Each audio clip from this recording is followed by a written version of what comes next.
मिळालेलं आहे, तर दिल्लीमध्ये तब्बल 27 वर्षांनंतर भाजपाचं कमळ फुललेलं आहे। 2020 पेक्षा तब्बल 5 पटीनं अधिक जागांवर आघाडी मिळवण्यात भाजपाला मोठं यश मिळालेलं आहे। त्यामुळे दिल्लीमध्ये भाजपाने जोरदार मुसंडी घेतली असून दिल्लीतल्या तिरंगी लढतीचा भाजपाला मात्र फायदा झालाय। तब्बल 27 वर्षांनंतर दिल्लीमध्ये भाजपाचं कमळ फुललं असून दिल्लीमध्ये भाजपानं आता सत्ता काबीज केल्याचं चित्र जवळपास स्पष्टच झालंय।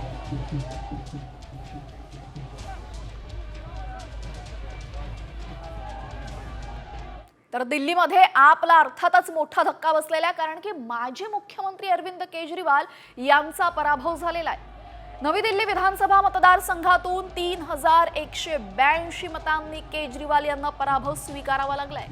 भाजपाचे उमेदवार परवेश वर्मा यांनी केजरीवालांना धूळ चारली असून आम आदमी पक्षाचा हुकुमी एक्का असणाऱ्या केजरीवालांच्या पराभवाने पक्षाला मात्र मोठा धक्का बसलाय।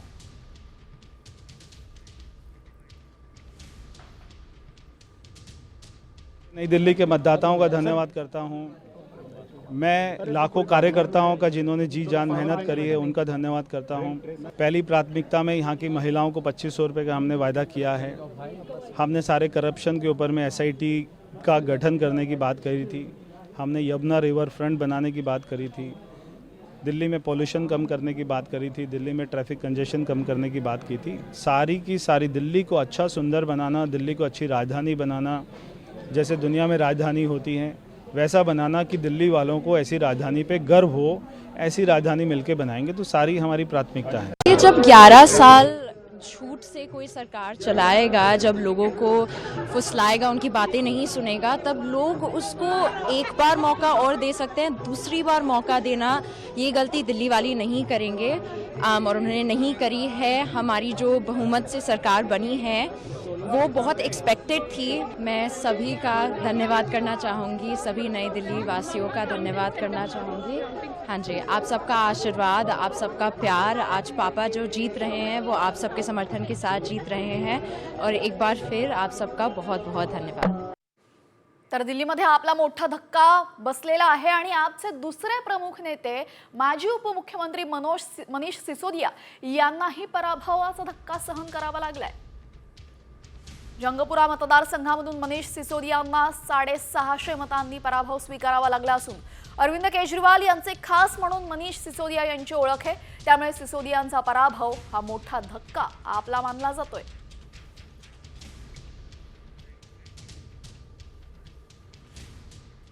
तर एका बाजूला दोन दिग्गजांचा आपमध्ये पराभव झाला असून दिल्लीच्या मुख्यमंत्री आतिशी मार्लेना या मात्र विजयी झालेल्या आहेत। काटेकी टक्करमध्ये आतिशींचा विजय झाला असून भाजपाच्या रमेश बिधुरींना पराभव सहन करावा लागलाय। कालकाजी मतदारसंघातून आतिशी यांचा विजय झालाय। भाजपाच्या रमेश बिधुरी यांचा त्यांनी पराभव केलाय। सबसे पहले तो मैं कालकाजी विधानसभा की जनता का धन्यवाद करना चाहती हूँ जो उन्होंने मुझ पे भरोसा दिखाया। मैं अपनी पूरी टीम का धन्यवाद करना चाहती हूँ जिन्होंने बाहुबल, गुंडागर्दी, मार पिटाई का सामना भी करते हुए ज़मीनी स्तर पे मेहनत करी और जनता तक पहुँचे। बाकी दिल्ली की जनता का जनादेश है, हमें जनादेश स्वीकार है। ये मैं अपनी सीट जीती हूँ, लेकिन ये जीत का समय नहीं है, ये जंग का समय ही है। जंग जारी रहेगी भारतीय जनता पार्टी के खिलाफ, उनकी तानाशाही और उनकी गुंडागर्दी के खिलाफ। आम आदमी पार्टी हमेशा गलत के खिलाफ लड़ती आई है और हमेशा गलत के खिलाफ लड़ती रहेगी। ये ज़रूर एक सेटबैक है, लेकिन आम आदमी पार्टी का संघर्ष दिल्ली के लोगों के लिए, देश के लोगों के लिए कभी खत्म नहीं होगा। तर दिल्लीमध्ये मोठा उलटफेर झालेला आहे। आपचे दिग्गज पराभूत झाले, अरविंद केजरीवाल पराभूत झालेत, आतिशी मार्लेना विजयी झाल्यात, मात्र मनीष सिसोदिया यांना पराभवाचा धक्का पचवावा लागणार आहे। तर दिल्लीमध्ये भाजपाला कोणत्या घोषणांचा फायदा झाला आपण पाहतोय। गरिबांना सिलेंडरवर 500 रुपयांची सबसिडी मिळणार, होळी आणि दिवाळीला मोफत सिलेंडर, 200 युनिट पर्यंत वीज मोफत देणार, रहिवाशांना 20,000 लिटर पाणी मोफत मिळणार, ज्येष्ठांसाठी 10 लाखांचा आरोग्य विमा मोफत,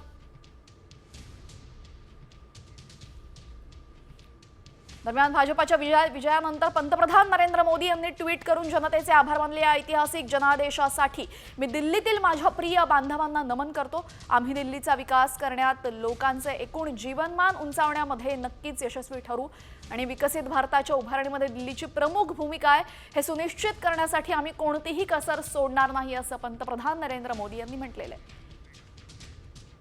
तर आता हिंदुत्व मानत नाही त्यांना लोकांनी जागा दाखवली आहे. खोटे राजकारण करणारे केजरीवाल पराभूत झाले, तर रामाला न मानणाऱ्या काँग्रेसला एकही सीट मिळालेली नाहीये, अशी टोलेबाजी नवनीत राणा यांनी केली आहे. आमचे देशाचे प्रधानमंत्री नरेंद्र मोदीजींचं अभिनंदन आणि आमचे देशाचे गृहमंत्री अमित शहाजींचं अभिनंदन. कुंभमध्ये महाकुंभाला मानत नाही, ते महाकुंभाचे स्नानाला मानत नाही, सनातनीय धर्माला मानत नाही, हिंदुस्थानचे हिंदू लोकांना मानत नाही, राम भगवानाला मानत नाही, असे काँग्रेसचे राहुल गांधीजींचं आज दिल्लीमध्ये पक्षाचा खाता सुद्धा उघडला नाही. आणि जे खोट्याची राजनीती करतात असे केजरीवाल, ज्यांचा आज स्वतःला निवडून आणू शकला नाही आणि पक्षाची या पद्धतीने परिस्थिती झालेली आहे. तर दिल्लीमध्ये आपला हा मोठा झटका बसलेला आहे. सत्ता थेट भाजपच्या खिशात गेलेली आहे. या सर्व बातम्यांकडे आपलं लक्ष असणार आहे. मात्र तुर्तास आपल्याला इतरही बातम्या बघायच्या आहेत. बातमी आहे राज्यातल्या लाडकी बहिणी योजनेसंदर्भातली. लाडकी बहिणी योजनेमध्ये अपात्र ठरलेल्या महिलांनी आता मिळालेल्या लाभाचे पैसे परत देण्यास सुरुवात केली आहे. पुणे जिल्ह्यातल्या महिला पैसे परत करण्यासाठी आघाडीवर आहेत. तर त्याखालोखाल कोल्हापूर आणि अहिल्यानगरचाही समावेश आहे. ज्या महिलांना कुटुंबामध्ये 4 चाकी आहे किंवा ज्या बहिणी इतर सरकारी योजनेचा लाभ घेत आहेत त्या महिला लाडकी बहीण योजनेसाठी अपात्र ठरत आहेत. राज्यामध्ये 2,47,00,000 महिलांपैकी तब्बल 5 लाख महिला या विविध कारणांमुळे योजनेच्या लाभासाठी अपात्र ठरलेल्या आहेत. तर महत्वाकांक्षी मुख्यमंत्री माझी लाडकी बहीण योजनेमुळे आता सरकारला चांगलाच आर्थिक फटका बसतोय. निकषांचं उल्लंघन करत गैरफायदा घेतलेल्या 5 लाख बहिणींना सरकारने अपात्र ठरवलंय. मात्र त्यांच्याकडनं 6 महिन्यांच्या अनुदानाची 9,000 रुपयांची रक्कम वसूल केली जाणार नाहीये. त्यामुळे आता सरकारला 450 कोटींचा फटका बसणार आहे. विविध सरकारी योजनांचा लाभ घेणाऱ्या किंवा 4 चाकी वाहनं असलेल्या 5 लाख महिलांना योजनेतून वगळण्यात आलेलं आहे. तर आता लाडक्या बहिणींची काही जबाबदारी ही ग्रामसेवकांवर सुद्धा देण्यात आलेली आहे. मुख्यमंत्री माझी लाडकी बहीण योजनेअंतर्गत मृत्यू झालेल्या महिलांचा लाभ कसा बंद करायचा हे राज्य सरकार पुढचं मोठं आव्हान आहे. पेन्शन घेणाऱ्या व्यक्तीला दरवर्षी हयातीचा दाखला सादर करावा लागतो. मात्र जर तसा नियम केल्यास कागदपत्रांची पूर्तता करण्यासाठी महिलांना धावपळ करावी लागेल. त्यापेक्षा ही माहिती अपडेट करण्याची जबाबदारी आता ग्रामसेवकांवर देण्याचा विचार राज्य सरकार करत आहे. लाडकी बहिणीच्या सर्व बातम्यांनंतर आता बातमी आहे अंतरवाली सराटीतून. 15 फेब्रुवारीपासून अंतरवाली सराटीमध्ये बेमुदत साखळी उपोषण सुरू होणार आहे आणि त्याचे लोण राज्यभरात पसरणार आहे. आम्ही मुंबईतही आंदोलन करणार आहोत. त्यासाठी आझाद मैदान, शिवाजी पार्कच्या जागेची पाहणी केली जाणार असल्याचं जरांगे पाटलांनी म्हटलेलं आहे.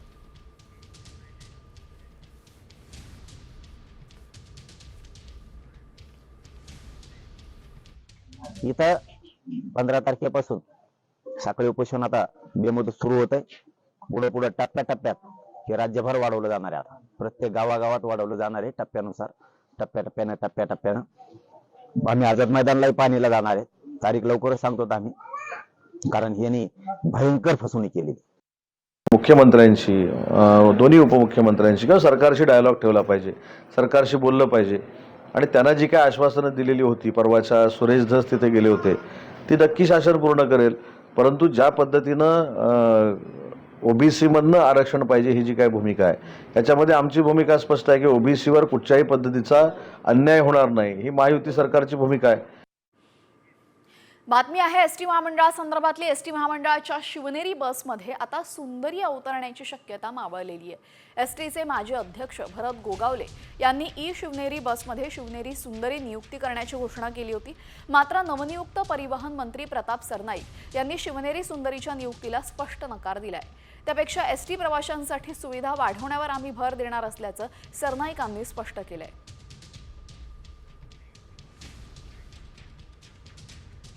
नंतर बातमी आहे सिंधुदुर्गमधून। सिंधुदुर्ग जिल्ह्यातील कुडाळच्या झारापमध्ये हॉटेल मालक आणि त्याच्या साथीदारांनी पर्यटकांना मारहाण करून दोरीने बांधून ठेवल्याचा प्रकार घडला होता।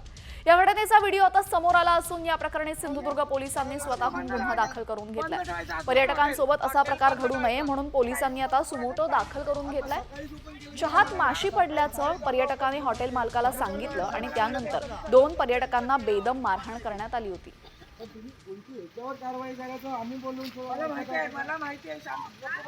कोणाला हात उचलला की तुम्ही विचारला नाही कोणाला हात उचलला? गप्रे जरा हे बांधून ठेवलंच ना पर्यंत आता पुढची कारवाई करते सोडा जरा सोड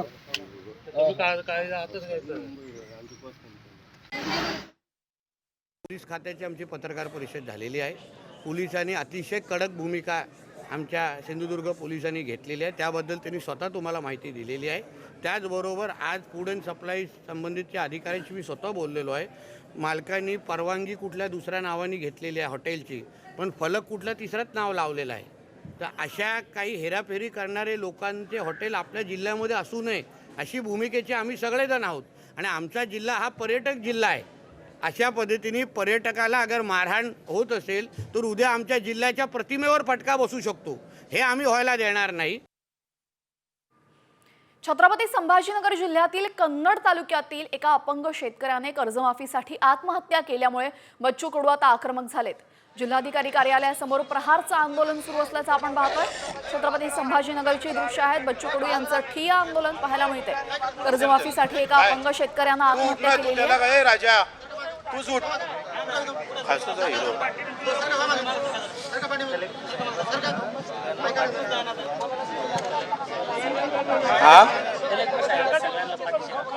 या सर्व बातम्यांनंतर आता बातमी आहे हवामानासंदर्भातली। राज्यामध्ये गारवा कमी होऊन उन्हाचा चटका वाढतोय आणि फेब्रुवारीच्या पहिल्या आठवड्यापासूनच तापमानाचा पारा चढाच असल्याची नोंद हवामान विभागानं केलेली आहे। बहुतांश ठिकाणी तापमानाने 36शी गाठलेली आहे।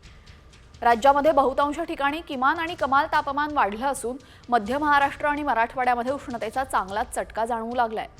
बहुतांश ठिकाणी तापमानाचा पारा 35 अंशांचा वर गेला होता। तर राज्यामध्ये कोरडं आणि शुष्क वारे वाहत असून आकाश निरभ्र राहणार असल्याचा अंदाज हवामान विभागानं वर्तवलेला आहे।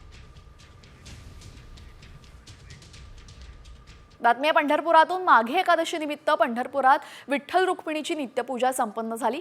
मंदिर समितीचे सदस्य प्रकाश महाराज यांनी विठ्ठलाची तर संभाजी शिंदेंच्या हस्ते सपत्नीक रुक्मिणी मातेची नित्यपूजा संपन्न झालेली आहे। राज्यभरातून 4 लाखांहून अधिक भाविक पंढरीमध्ये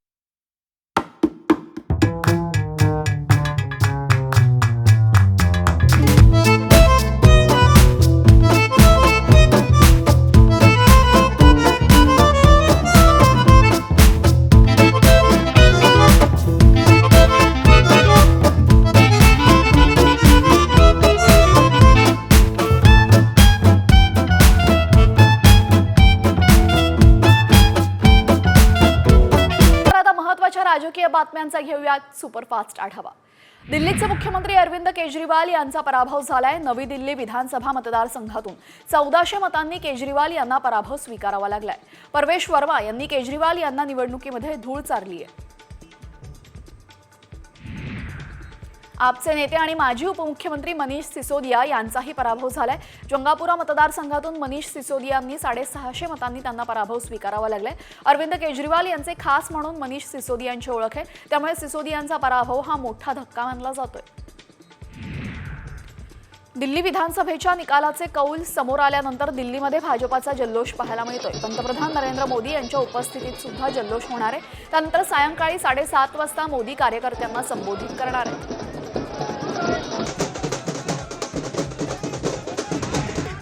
शिवसेना ठाकरे गटाने पुणे पोलीस आयुक्तांकडे राहुल सोलापूरकर यांच्यावर गुन्हा दाखल करण्याची मागणी केली आहे। राहुल सोलापूरकरांनी एका पॉडकास्ट कार्यक्रमामध्ये छत्रपती शिवाजी महाराज यांनी औरंगजेबाच्या कैदीतून सुटण्यासाठी अनेकांना लाच दिली होती असं सांगितलं। दरम्यान या वक्तव्यामुळे शिवप्रेमींमध्ये प्रचंड चीड निर्माण झालेली आहे।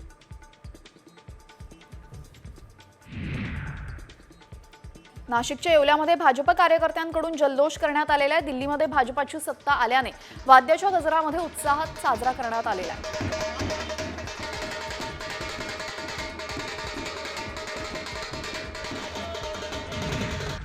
खोटी आश्वासनं देऊन दिल्लीची प्रगती करता येत नाही हे दिल्लीच्या मतदारांनी कळून चुकलेले आहे असं वक्तव्य उज्ज्वल निकम यांनी केलेले. दिल्लीमध्ये आता भाजपाचीच सत्ता स्थापित होईल असंही ते पुढे म्हणाले. दिल्ली विधानसभा निवडणुकांच्या निकालानंतर भाजपा नेत्यांच्या प्रतिक्रिया समोर आलेल्या आहेत. केजरीवाल आणि त्यांचे नेते जेलमध्ये गेल्यामुळे त्यांचा खरा चेहरा दिसला. लोकांना केजरीवाल मूर्ख समजत होते, मात्र भाजपाने त्यांना उत्तर दिले अशी प्रतिक्रिया प्रवीण दरेकरांनी दिली आहे. केजरीवाल यांच्या नौटंकीपणाची चिरफाड जनतेनं केल्याचा टोला देखील दरेकरांनी लगावलाय. लोकसभेला झालेली चूक विधानसभेत लोकांनी दुरुस्त केल्याचं चंद्रकांत पाटील म्हणाले. मोदीजींचा करिश्मा संपला नाही आणि संपणारही नाही. केजरीवाल यांनी केलेला दावा फोल ठरलाय हे निकालावरून स्पष्ट झालंय असा टोला चंद्रकांत पाटलांनी लगावलाय. एशियन इन्फ्रास्ट्रक्चर डेव्हलपमेंट बँकेचे उपाध्यक्ष होन किम यांच्या समवेत मुख्यमंत्री देवेंद्र फडणवीस यांची नागपूरच्या रामगिरी निवासस्थानी बैठक झाली.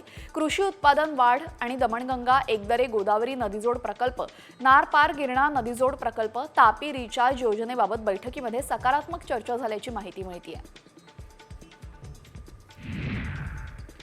उद्धव ठाकरे काही बोलत नाहीत याचा अर्थ ते संपले असं होत नाही. उद्धव ठाकरे यांच्या पाठीमागे जनाधार आहे हे लक्षात ठेवा. विनाकारण संभ्रम निर्माण करू नका. आम्ही कुठेही जाणार नाही असं परभणीतील शिवसेनेचे खासदार संजय जाधव यांनी स्पष्ट केलंय. खासदार फुटीबाबत ते बोलत होते. आदिवासी विकास मंत्र्यांनी आश्रमशाळेतून एक रात्र काढलेली आहे. मंत्री उईके यांनी आश्रमशाळेतील सोयीसुविधांवर पाहणी केली. तसेच राज्यातील 140 आश्रमशाळेचा ऑनलाईन आढावा घेतला. दरम्यान विद्यार्थ्यांसह शिक्षकांसोबतही त्यांनी संवाद साधलाय. दिल्लीतील निकालानंतर परवेश वर्माच्या मुलीने प्रतिक्रिया दिलेली आहे. वडिलांना जिंकून दिल्याबद्दल धन्यवाद असं तिने म्हटलेलं आहे. केजरीवालांविरुद्ध परवेश यांची जीत झाली यावर ती बोलत होती.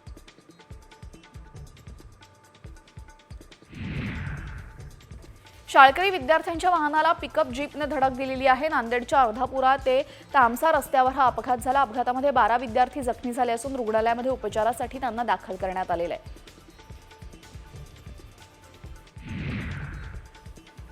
रायगडमध्ये आंबेनळी घाटामध्ये एका टेम्पोचा अपघात झाला. या टेम्पोतून शिवप्रतिष्ठान यात्रेला जाणारे धारकरी प्रवास करत होते. यामध्ये 20 जण जखमी झाले असून त्यांच्यावर पोलादपूर आणि महाड ग्रामीण रुग्णालयामध्ये उपचार सुरू आहे. तसेच चालकाचं नियंत्रण सुटल्याने हा अपघात झाल्याची माहिती समोर येते. अकोल्यामध्ये तिहेरी वाहनांचा भीषण अपघात झालाय. 3 वाहनं परस्परांना धडकल्याने मोठी दुर्घटना घडली. त्यामध्ये एकाचा जागीच मृत्यू झाला तर 6 जण जखमी झाले. दरम्यान स्थानिकांनी जखमींना मदत करत रुग्णालयामध्ये दाखल केलं. त्यांच्यावर शासकीय रुग्णालयामध्ये उपचार सुरू आहेत.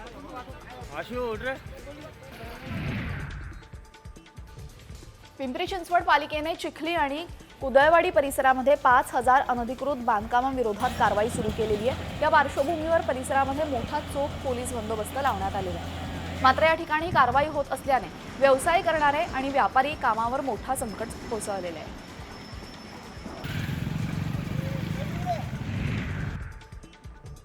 पनवेलमधील टपाल नाक्याजवळ रस्ता रुंदीकरणामध्ये अडथळा ठरणाऱ्या 9 गाळ्यांविरुद्ध निष्कासन कारवाई करण्यात आली आहे. जेसीबी, डंपर आणि पोखलनच्या सहाय्याने 2,500 स्क्वेअर फुटावर कारवाई करण्यात आली असून या कारवाईमुळे टपाल नाक्यावरील वाहतुकीची समस्या सुटेल आणि वाहतूक सुरळीत होईल.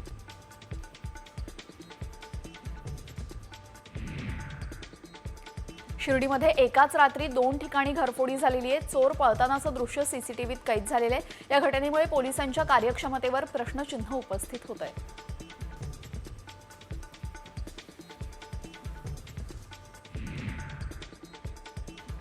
बीडच्या माजलगावात डोळ्यात मिरची पावडर टाकून केस कापण्याच्या कात्रीने जीवे मारण्याचा प्रयत्न करण्यात आला. तुझ्या भावाने माझ्यावर केस का केली असा जाब विचारत कात्रीने त्याच्या छातीवर वार केलेला आहे. या प्रकरणी आता एकावर गुन्हा दाखल करण्यात आलेला आहे.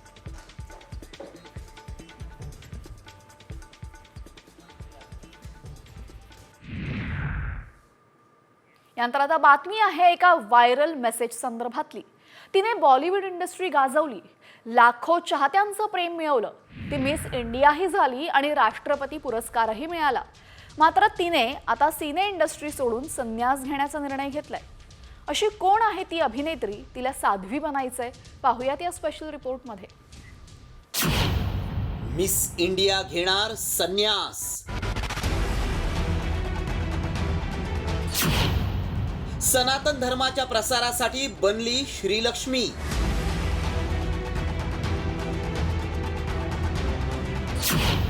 व्हायरल मेसेज मागचं सत्य काय? अभिनेत्री, miss India, miss world tourism, राष्ट्रपती पुरस्कार विजेती आणि आता साध्वी. ही अभिनेत्री आहे इशिका तनेजा. वय वर्ष फक्त 30. मात्र अभिनय क्षेत्रात यशाच्या शिखरावर असताना तनेजानं ग्लॅमरस दुनिया सोडून आता अध्यात्माचा मार्ग पत्करलाय. इशिकानं कुंभमेळाव्यात संन्यास घेऊन साध्वी झाल्याचा दावा करण्यात आलाय. मात्र खरंच अभिनय सोडून इशिका तनेजा साध्वी झालीये का? तिनं अचानक अभिनय क्षेत्र सोडून संन्यास का घेतलाय? असे अनेक प्रश्न उपस्थित होत आहेत. त्यामुळे आम्ही याची पडताळणी सुरू केली. त्याआधी मेसेजमध्ये काय दावा केलाय पाहूया. अभिनेत्री मिस इंडिया इशिका तनेजा महाकुंभात साध्वी बनलीये. तिनं अभिनय क्षेत्र सोडून धर्माचा प्रसार सुरू केलाय. अभिनेत्री तनेजा खरंच साध्वी झालीये का याची माहिती मिळवण्यासाठी आमच्या टीमनं पडताळणी सुरू केली. आमच्या टीमनं तनेजाशी संपर्क साधण्याचा प्रयत्न केला. त्यावेळी ती काय म्हणाली पाहूया. साध्वी बनना बहुत बड़ा कमिटमेंट है end not just in the sense of marriage और किड्स. उसमें बहुत ज़्यादा चीज़ें हैं और क्या मैं अभी उतना बड़ा कमिटमेंट कर सकूं, ये बहुत ही बड़ा प्रॉमिस है अपने आप से और हायर कॉन्शियसनेस से. तो मुझे लगता है कि जब तक मैं अपने आप को उसमें काबिल ना समझूं, मुझे वो प्रॉमिस करना नहीं चाहिए. चाहत है पर अभी वो कमिटमेंट नहीं है. त्यामुळे आमच्या पडताळणीत काय सत्य समोर आलं पाहूया. अभिनेत्री इशिका तनेजा साध्वी बनलेली नाही. सनातन धर्माच्या प्रसारासाठी तिनं गुरुदक्षिणा घेतलीये. इशिका श्रीलक्ष्मी बनून सनातन धर्माचा प्रसार करतीये. द्वारका शारदा पीठाचे शंकराचार्य सदानंद सरस्वतींकडून तिनं गुरुदीक्षा घेतलीये. गुरु मिळाल्यानं जीवनाला दिशा मिळते असं तिचं म्हणणं आहे. सनातन धर्माचा मी प्रचार करत असेल तर अडचण काय असा सवालही तिनं उपस्थित केलाय. तसंच चित्रपट निर्मितीची संधी मिळाली तर मी ते नक्की करेन, पण त्यातही सनातनचाच प्रचार करेन असंही तनेजा म्हणाली आहे. त्यामुळे आमच्या पडताळणीत इशिका तनेजा ही साध्वी झाल्याचा दावा असत्य ठरलाय. फक्त सनातन धर्माचा प्रसार करण्यासाठी गुरुदक्षिणा घेतल्याचं समोर आलंय. ब्युरो रिपोर्ट, साम टीव्ही न्यूज.